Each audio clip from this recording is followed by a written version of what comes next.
Thank Dr. Steele and all of you for inviting me here this evening. I am more than aware of the extraordinary history of the SCLC and the extraordinary work you have done, are doing, and will do. So it is a real honor and a privilege for my wife Jane and me to be here with you. Welcome. We have accomplished much in recent years, but clearly we all know we have a long, long way to go to make this country into the kind of country it must become. And I very much look forward to working with you to make that happen. Senator Sanders, hi. So why did you want to come here today, specifically to the SCLC? Well, because this is an organization that has done extraordinary work throughout its history. It's one of the important organizations in America dealing with some of the most serious problems facing our country. And I look forward to understanding what the needs are from their perspective and look forward to working with them. What are you hoping to learn?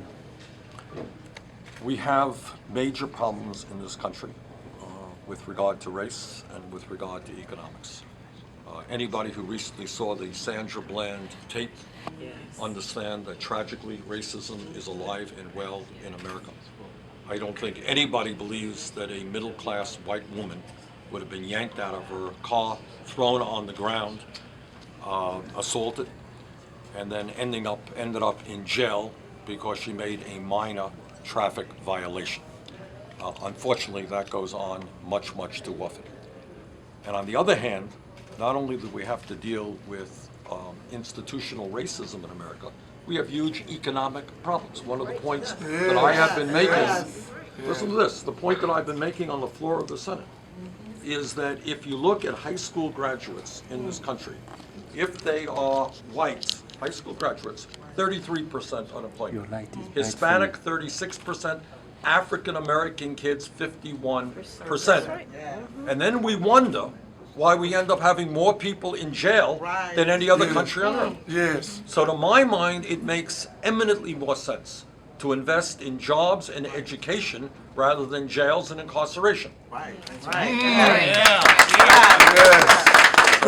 think that is an issue that we have in common, do we not? That's right. Okay. Could our people We'll know? get out of here, yep. No, stay. Our people want to know that they are supportive of him coming. We can't endorse as an organization, but they want him to stand in front of them so the world can see us.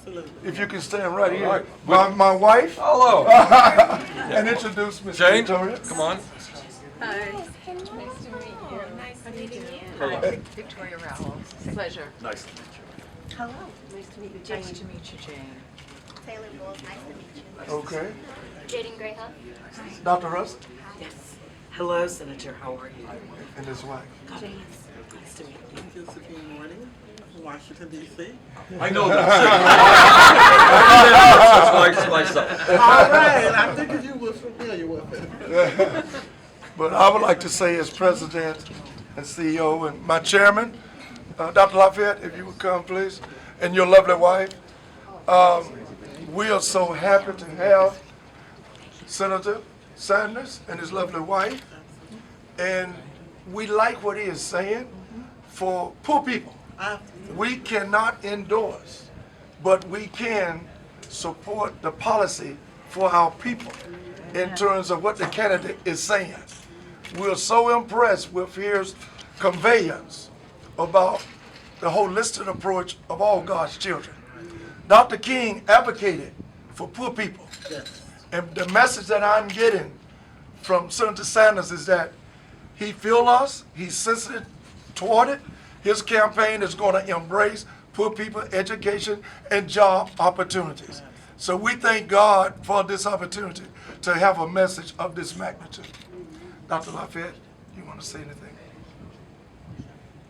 One of the things that we realize is that the Lord sends us a leader when we need leadership. And there's a difference between a leader and leadership.